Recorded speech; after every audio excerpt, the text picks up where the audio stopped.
Hi BookTube, welcome back to my channel. I love to read, and of course if you're new, welcome to my channel. I love to read. So I have two videos. I'm going to be doing two videos real quick. Today's my only day off, and I've been doing so many things, and I just want to rest for a little bit before I start up again. I'm dressed, I need to exercise too, so it's beautiful out, so we should all get out and work, right?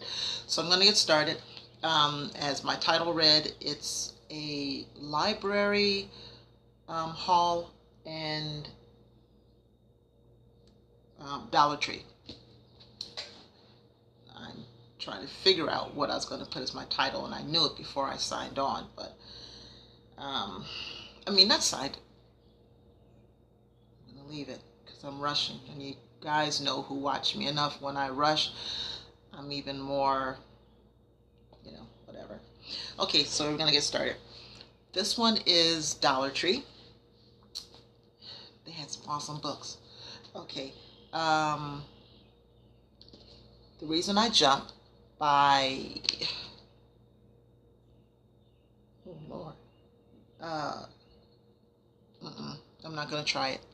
You see it? That's the person.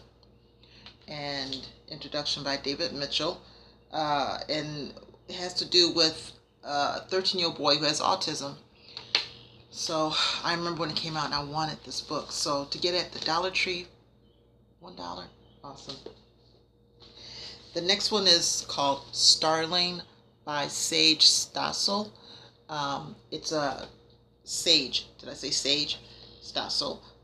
She has a power to save lives. She just has trouble living her own.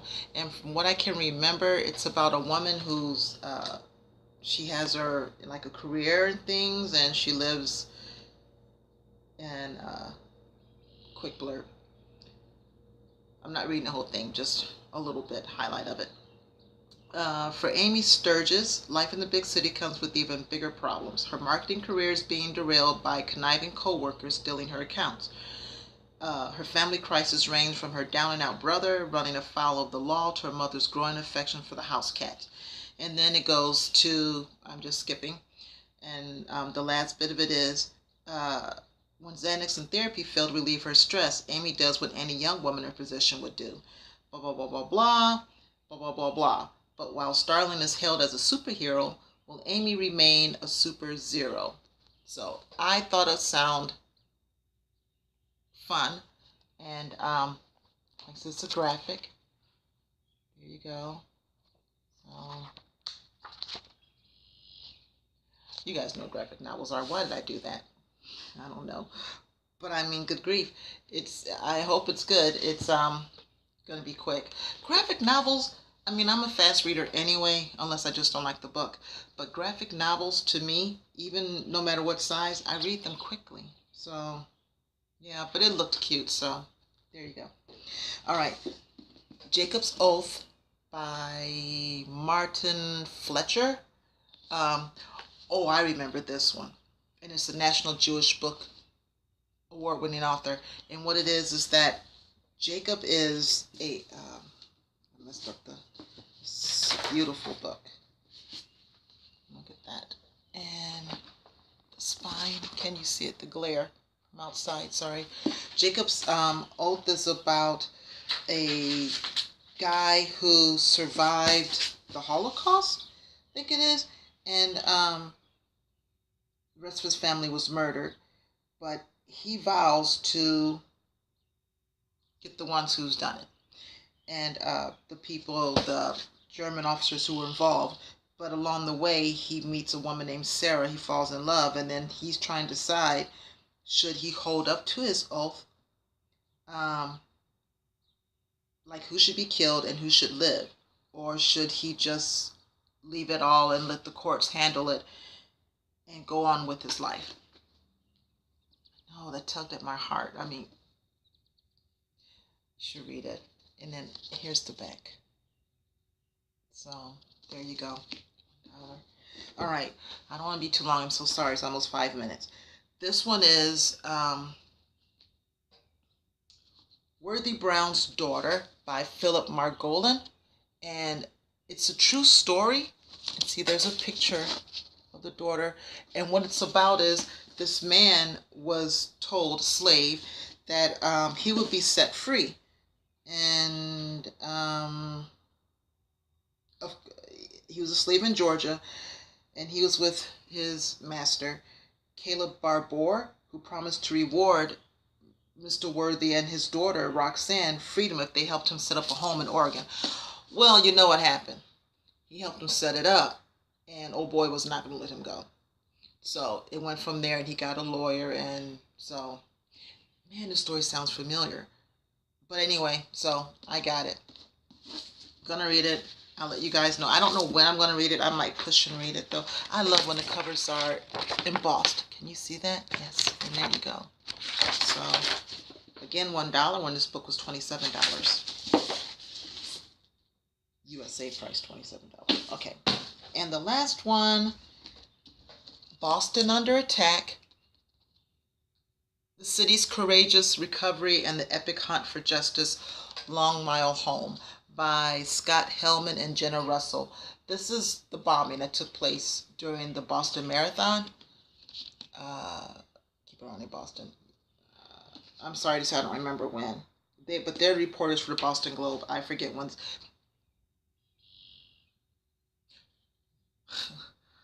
Wow. This is weird. And I did not plan this. April 15th, 2013, exactly 4 years ago. I don't know. I mean, really, 4 years ago. April 15th. Today is April 15th. So, I might go ahead and read this. But there you go. All right. So now I'm going to get started with, library. Here we go. So I bought these books first from the library. Midnight in the Garden of Good and Evil by John, I still don't remember how to pronounce his name. Brendt. I don't know. But anyway, I've read this book before. And when I worked as a assistant manager bookstore, Walter Books. So, and it was good then, and I saw the movie, and I've seen the movie a few times. So I thought, I'm going to go ahead and get the book. I've thought about it off and on. It only cost me 25 cents, people. 25 cents. There you go. And then The Diary of Ellen Rembauer, My Life at Rose Red. Now, here's what I'm a little confused about. It says right here, the movie premiere, Rose Red. Yes, because Stephen King wrote Rose Red. And I could have swore The Diary of Ellen Rembauer. I'm going to have to look this up. I think this is still Stephen King. And the reason why I'm having a thing is this edited by Joyce Reardon, PhD, with an afterword by Stephen Rembauer. I get it. Stephen King. And it's only cost me $1. I'm not going any further. I'm embarrassed. All right. This was $1. It's a beautiful book. I knew I was going to mess this up.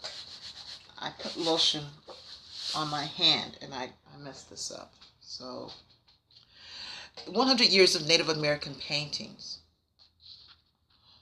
I love the emboss. And,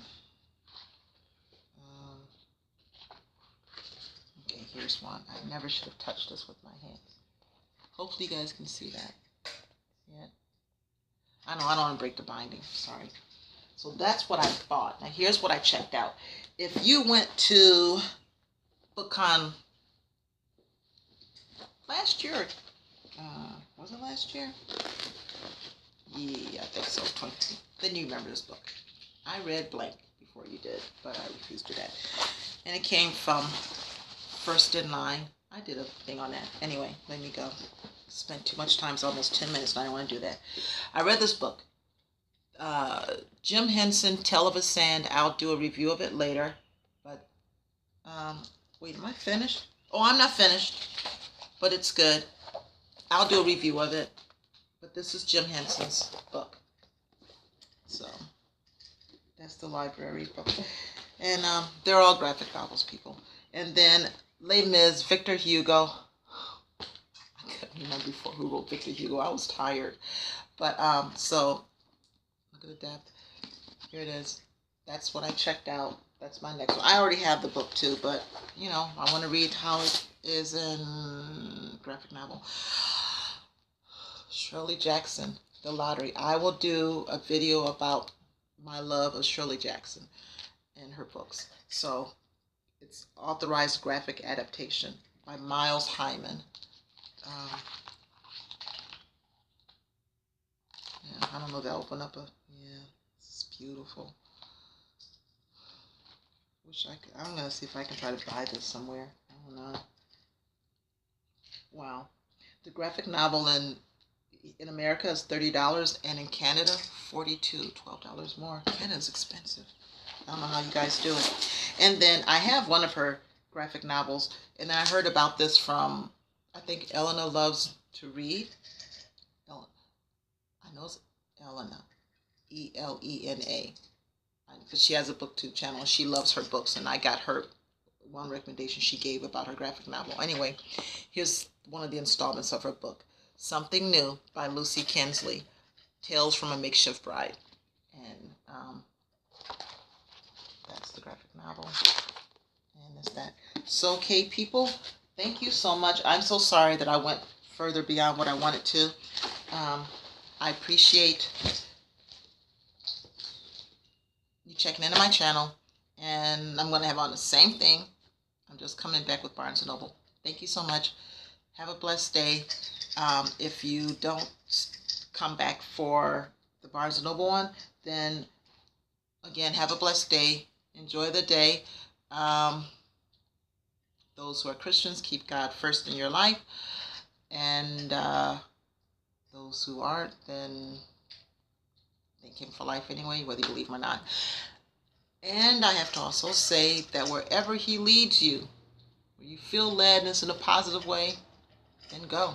So enjoy yourself. Read a good book. Peace. Ciao.